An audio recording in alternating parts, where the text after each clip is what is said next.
So students, in this question आपको बोला गया है कि M एक 3x3 इन्वर्टिबल मैट्रिक्स है और 3x3 मैट्रिक्स के लिए इन जनरल आपको पता है कि जो एडजॉइंट ऑफ M होता है ये determinant of M times matrix M के इक्वल होता है।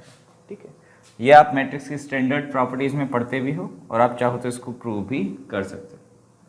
ठीक है, तो इसकी वैल्यू किसके इक्वल गिवन है? M इनवर्स के। तो यहाँ से आगे आपके पास M inverse is equals to determinant of M into M, और M से आप दोनों साइड पोस्ट मल्टीप्लाई कर दो तो ये हो जाएगा M inverse into M is equals to determinant of M into M square.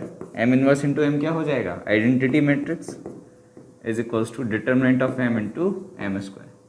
अब M एक 3x3 मैट्रिक्स है तो M स्क्वायर भी 3x3 मैट्रिक्स होगी, और अब दोनों से डिटर्मिनेंट ले लो तो डिटर्मिनेंट ऑफ I तो क्या होता है? 1 is equals to determinant of M into M square.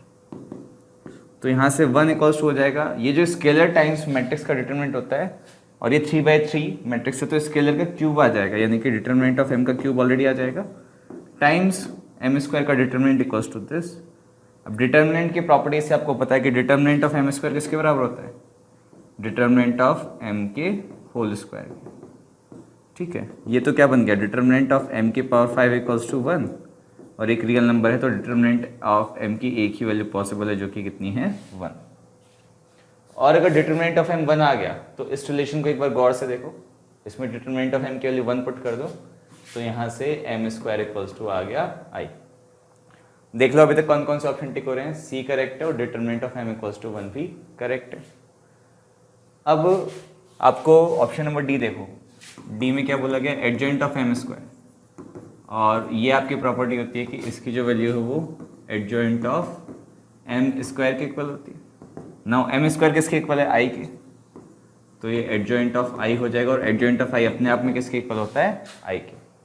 ठीक है, तो ये इक्वल्स टू I, ये ऑप्शन नंबर डी भी करेक्ट है।